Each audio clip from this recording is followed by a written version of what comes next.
The announcement came the way all the others had. Too bright, too casual, delivered like commentary on the weather rather than something that would rearrange the lives of everyone in the room. We were in the kitchen, the kind of morning that felt unfinished. The light was sharp, slicing through the window and landing on the counter where yesterday's dishes were still stacked in uneven towers. A crusted pan leaned against the sink, stubborn. The coffee pot was empty. The floor was gritty under bare feet. From the living room came the sound of crying, raw, tired, the kind that had already been going on too long. Another voice followed, smaller but just as insistent, asking for cereal she couldn't reach. I knew which box she meant without looking. "I'm pregnant," my sister said. She didn't turn toward me when she said it. Her attention was on her phone, her thumb scrolling, her smile angled downward like she was reading something funny. 6 times crazy, right? She laughed. A short, breathy laugh that didn't expect an answer. I didn't laugh back. I noticed things instead. The way she still didn't look up, as if eye contact might complicate the moment. The way her free hand rested on her stomach already, palms spread, possessive, claiming something that hadn't yet made its demands. The way her shoulders relaxed, like the announcement had discharged a responsibility rather than created one. I noticed how my name didn't need to be spoken for me to hear it. It was already forming in her head, already sliding into place where solutions lived. I waited for anger.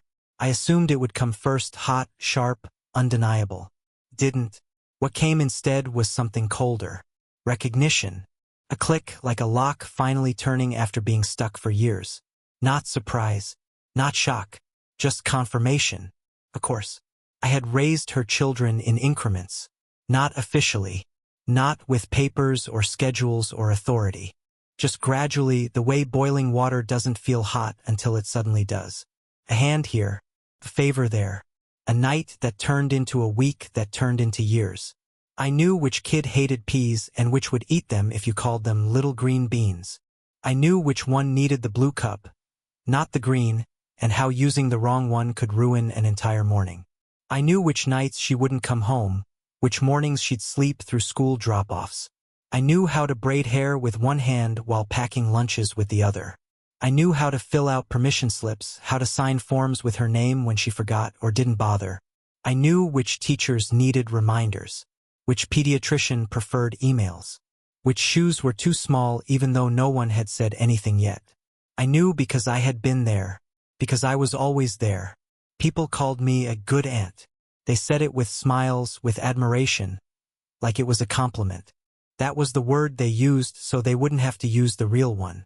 When she finished talking, doctor appointments, cravings, how tired she already was, how she just knew this pregnancy was going to be harder than the others. I said, "I'm leaving." The words sounded calm, even to me, flat, like a statement of fact rather than a decision. They landed wrong. She blinked, finally looking up, like I'd switched languages mid-sentence. "Leaving where?" "Out," I said. "I'm moving out." She laughed again, automatic this time, the kind of laugh that dismisses rather than shares. "Don't be dramatic." I didn't raise my voice. I didn't list the reasons stacked behind my ribs like evidence. I didn't explain the math of 6 children and 1 adult who wasn't me. I didn't talk about exhaustion or resentment or the way my own life had been shrinking so slowly I hadn't noticed until it was almost gone. I just went to my room and started packing. The room looked smaller than it had the day I moved in. My things were compressed into corners, shelves borrowed rather than owned. Clothes folded the way you fold them when you're used to leaving quickly. Nothing that said permanent. That's when the guilt tried one last time. It didn't come as words. Came as images, sharp and uninvited. Her oldest sounding out words at the kitchen table, eyes lighting up when he got one right. The middle one sleeping with her shoes on, too tired to take them off. The youngest calling my name instead of hers when she fell, arms already reaching before she'd even started crying. Came as routines, as habits, as the quiet knowledge that if I left, things would change. And not gently. My hands shook while I folded, but I packed anyway. I packed like someone who knew if she stopped, even once, she wouldn't start again. When I carried my bags toward the door, my sister's voice followed me, sharper now, stripped of its casualness. "You can't just leave," she said. "You help. You know I need you." I stopped and looked at her then. Really looked. She wasn't panicking about the kids. Not about their safety or their schedules or their feelings. She was panicking about losing infrastructure. "I'm not their parent," I said. Her face hardened immediately, like something snapping into place. "So you're abandoning them?" I didn't answer. Silence was the only boundary she hadn't learned how to cross. I left. The door closed behind me with a sound that felt louder than it should have. The air outside was colder than I expected, sharp in my lungs. I loaded my bags into the car and pulled away before my resolve could soften. By the time I'd driven 3 streets over, my phone started vibrating. Calls, messages, missed calls stacked on top of each other. Then a voicemail, shrill and breathless. "If you don't come back right now, I'm calling the police," she said. "You don't get to walk away from your responsibilities." That word again. Responsibilities. I parked on the side of the road and listened to the message twice, just to make sure I hadn't imagined it. To make sure the threat was real, not something my guilt had invented. Then I turned the phone off. 2 hours later, there was a knock on the door of the friend's apartment where I was staying. It wasn't hesitant. It wasn't casual. It was firm, professional. When I opened the door, 2 officers stood there. Their hands rested near their belts, not threatening, just habitual. Their faces were neutral, practiced. "Are you my name?" one of them asked. "Yes. We need to ask you a few questions." My chest tightened. Not with fear, exactly, but with disbelief. A hollow pressure, like my body was bracing for a story it already knew too well. I stepped aside and let them in. They explained calmly. Call had been made. A report filed. Child abandonment. Neglect. "She said you're the primary caregiver," one officer said. Not accusing. Clarifying. I almost laughed. The sound climbed up my throat before dissolving into something smaller. "I'm their aunt," I said. "I have no legal guardianship. I don't live there anymore." They asked where the children were. I told them. They asked who their parents were. I told them that too. The questions shifted then. Subtle but unmistakable. Less about me, more about her. They asked for proof of residency.